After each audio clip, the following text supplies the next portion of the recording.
محمد نبينا بنور حالينا من مكة حميم نوره سطاع المدينة.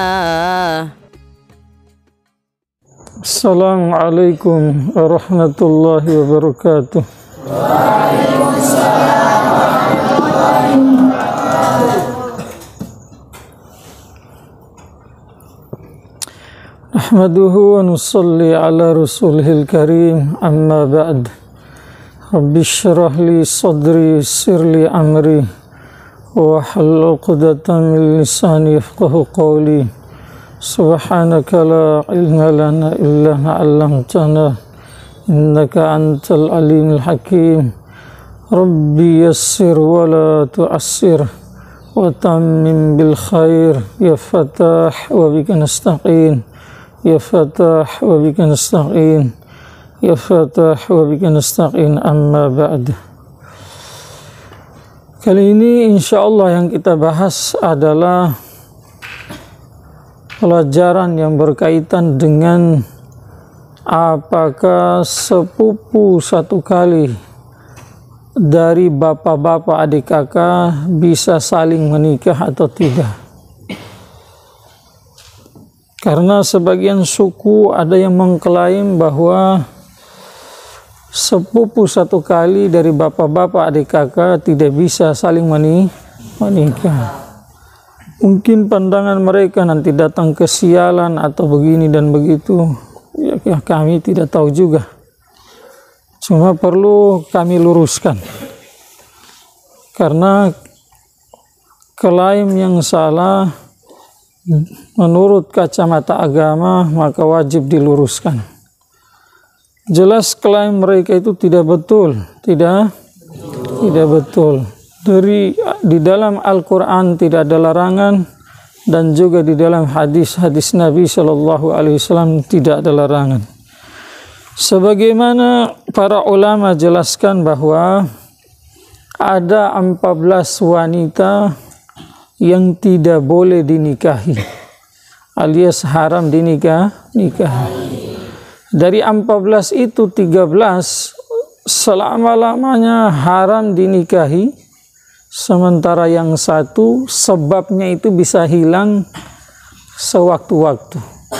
Sementara yang 13 itu sebabnya hilang atau masih ada.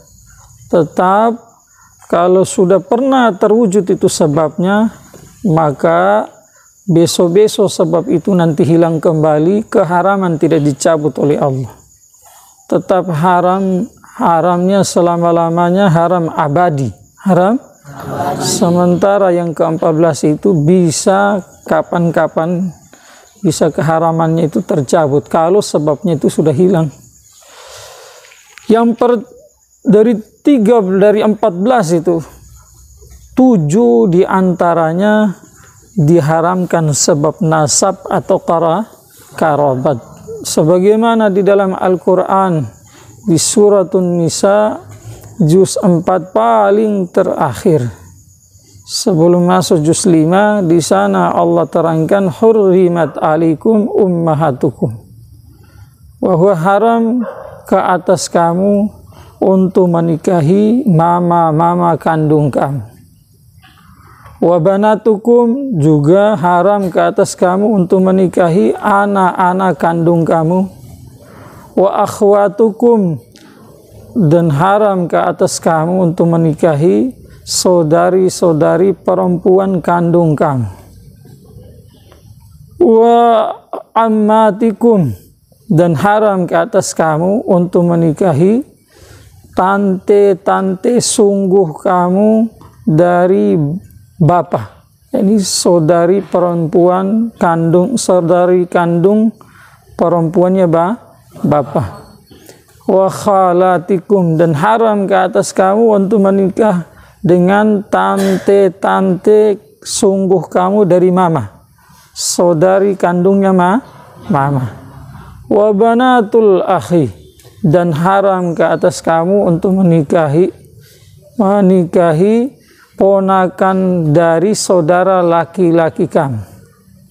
saudara laki-laki kamu punya anak perempuan, itu namanya ponakan. Tidak boleh dinikahi alias haram selama-lamanya. Kemudian wa banatul ukhti. Dan siapa lagi? Ponakan perempuan kamu dari saudari perempuan kandung kamu. Maka 7 ini sebab nasab, sebab karabat Allah haramkan untuk dinikahi selama-lamanya. Paham tidak? Kemudian 2 dari 13 adalah sebab radha'ah atau menyusui. Maka sebab menyusui dua wanita yang diharamkan oleh Allah Subhanahu wa taala, yang pertama wa ummahatukum allati arda'nakum, dan mama-mama kamu yang menyusui kamu. Yang menyusui kamu. Jadi haram ke atas kamu untuk menikah dengan mereka selama-lamanya. Cuma berapa kali jumlah mereka menyusui baru haram, kemudian berapa jumlah susu yang diminum baru haram. Di situ ulama berbeda pendapat. Menurut ulama Syafi'iyah, sebagaimana yang terdapat dalam kitab Tuhfatul Muhtaj karangan Ibnu Hajar Haitami rahmatullah alaih, di sana ditulis bahwa keharaman kapan terjadi? Apabila si bayi, si bocah itu meminum susu ibu susunya tadi sebanyak 5 kali, dan setiap kali minum dia kenyang. Kalau kurang dari 5, hanya 4, berarti tidak jadi mahram. Kalau 3 apalagi 2 apalagi 1 apalagi, atau hanya minum sebentar, jelas tidak haramnya menurut pandangan ulama Syafi'i. Sementara pandangan ulama Hanafiyah bahwa minum 1, 2, 3 kali saja, jadi 1 kali isap, 2 kali, 3 kali isap itu sudah jadi mahram. Mahram birwada'ah tadi, atau mahram minar wada'ah. Yes, mahram sebab menyusui. Paham tidak? Yang kedua, yang diharamkan wanita untuk dinikahi selama-lamanya sebab radha'ah adalah wa akhwatukum minar radha'ah. Saudari perempuan kamu sebab menyusui. Kamu susu sama mamanya, dia juga sama-sama susu dengan mama yang sama. Maka nanti kamu berdua ini dengan syarat yang sudah disampaikan dalam mazhab Syafi'i atau Hanafi tadi, maka kalau sudah besar, selama-lamanya kamu berdua tidak bisa menikah. Itu sudah diharamkan oleh Allah. Paham tidak? Kemudian sudah 7 tambah 2 berapa? 9. Yang berikutnya adalah haram bil musaharah. Musaharah. Jadi haram bil musaharah ini ada 4 wanita. 4 wanita yang sebab musaharah, yang kalau kita sebut ya anak, mantu, bapak, ada nisbat begitulah. Yang pertama yang diharamkan oleh Allah adalah wanita yang pertama adalah wahunna ummul azwajati. Azwajati. Mereka adalah mama mantu kamu. Sebagaimana dalam Al-Quran Allah sampaikan, ummahatu nisaikum. Jadi mamanya istri-istri kamu. Kamu menikah dengan Fatimah punya mama Zainab. Maka setelah menikah, setelah kamu kumpul layaknya suami istri, sudah berhubungan, maka istrimu masih hidup atau tidak, sudah dicerai atau tidak, maka kamu telah diharamkan menikah dengan si Zainab yang menjadi mamanya Fatimah tadi. Paham ya? Yang kedua adalah warrabibatu, anak tiri. Maka setelah Abu Zar menikah dengan Fatimah, yang sebelumnya Fatimah sudah punya anak, punya anak perempuan. Maka setelah Abu Dzar hidup layaknya suami istri, hubungan suami istri, maka Abu Dzar sudah tidak diperbolehkan lagi oleh Allah untuk menikah dengan anak perempuan istrinya tadi. Istrinya sudah meninggal atau masih hidup, sudah cerai atau tidak, haram selama-lamanya sudah. Tidak boleh. Sebagaimana dalam Al-Quran Allah sampaikan, waraba'ibukumul lati fi hujurikum min nisaikumul lati dakhaltum bihin. Paham tidak? Jadi sudah hubungan, kalau tidak ada hubungan suami istri, hanya nikah saja, akad, kemudian talak, atau istrinya meninggal dunia, masih ada anaknya hidup, anak tirinya masih hidup, maka masih boleh dinikahi. Fa illam takunu dakhaltum bihin fala junaha alaikum. Maka tidak apa-apa dinikahi kalau belum digauli mamanya tadi itu. Yang ketiga, wanita yang ketiga yang diharamkan selama-lamanya untuk dinikahi sebab musahara adalah wa zaujatul ab. Istrinya bapak-bapak kamu punya bapak menikah. Sebelumnya sudah punya istri lagi, mamamu. Tetapi nikah lagi, mungkin mamamu sudah meninggal atau naudzubillah sudah ditalak, atau mungkin mamamu, bapamu pingin nikah dua, paham tidak? Nah, maka istri bapak kamu tadi itu setelah dinikahi oleh bapamu, menurut pendapat yang kuat, digauli atau tidak digauli, maka kamu sudah tidak bisa lagi menikah dengan istri yang telah wanita yang telah dinikahi oleh bapak kamu itu. Paham tidak? Wala tankihu ma nakaha abaukum minan nisa'i illa ma qad salaf. Jangan kamu nikah dengan istri bapak kamu kecuali yang sudah zaman jahiliyah dulu. Sebelum Rasul datang orang hidup bebas kayak begitu. Nah, setelah Rasul datang mengajarkan ajaran Islam, maka ajaran yang jahiliyat diamalkan dulu sudah dihapus, tidak boleh lagi diamalkan. Paham tidak? Yang keempat, wanita yang haram selama-lamanya dinikahi sebab musahara adalah wa zaujatul ibni.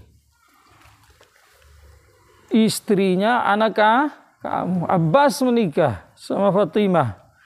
Bapaknya Abbas, setelah Abbas menikah, hidup suami istri, kumpul sama-sama berhubungan. Setelah itu mungkin tidak cocok, akhirnya cerai. Maka setelah cerai, bapaknya Abbas tidak bisa lagi menikah dengan mantan istrinya Abbas selama-lamanya. Atau Abbas meninggal dunia, istrinya sebatang kara, sudah tidak ada lagi yang merawat. Maka walaupun niat baik, saya nikahi ini anak mantuku supaya saya rawat, dia tidak bisa. Haram hukumnya. Paham tidak? Selama-lama diharamkan. Maka sudah berapa tadi? 9 tambah 14 berapa?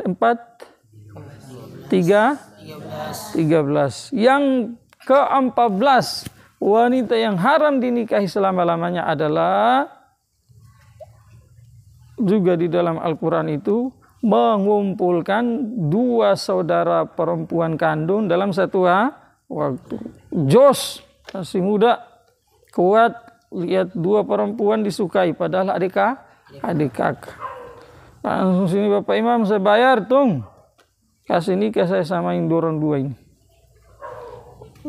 Cek and recheck, padahal kakak adik. Kalau Bapak Imamnya Bapak Imam hau-hau, dia kasih nikah saja, dapat amplop. Tapi kalau Bapak Imamnya takut sama Allah, kemudian paham hukum, maka jangan.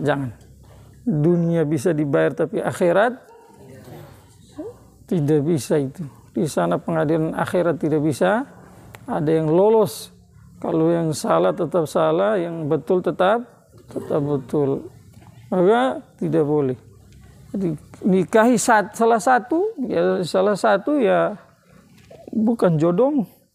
Cari orang lain. Nanti itu jodohnya orang orang lain. Maka 14 wanita ini yang diharamkan oleh Allah di dalam suratun Nisa juz 4 terakhir itu, selain daripada itu sudah tidak ada lagi diharamkan. Maka sepupu satu kali bapak-bapak adik kakak, jelas-jelas tidak ada nama mereka di situ. Maka kalau ada suku yang mengharamkan, tidak bolehkan, melarang, jelas suku-suku itu bersalah, tidak boleh diikuti. Memang ada sebagian pendapat ulama bahwa menikah sepupu satu kali makruh hukumnya. Kenapa? Karena ditakutkan karena terlalu akrab, sehingga nanti suami istri itu tidak ada saling connect, positif negatifnya itu saat jumpa suami istri tidak kuat. Akhirnya nanti lahir generasi-generasi yang tidak cerdas, generasi-generasi yang dari segi fisik dan mental tidak sempurna. Sebab itu saja. Nah, kalau seandainya illat ini sudah hilang, maka jelas kemakruhan tidak ada itu. Maka dari hasil yang kita sampaikan tadi, tidak ada satu ulama pun yang mengatakan nikah sepupu satu kali, bapak-bapak adik kakak diharamkan. Bahkan kalau sudah turun-temurun seperti ini, maka ada yang niatnya lillahi ta'ala itu untuk mematahkan ini riwaj atau adat atau pendapat yang salah ini, dia nekat nikah itu. Supaya kepahaman yang salah jangan terus turun-temurun ke bawah, jangan menular ke bawah. Maka insya Allah dia dapat pahala besar. Paham tidak? Semoga bermanfaat. Subhanallah. Subhanallah.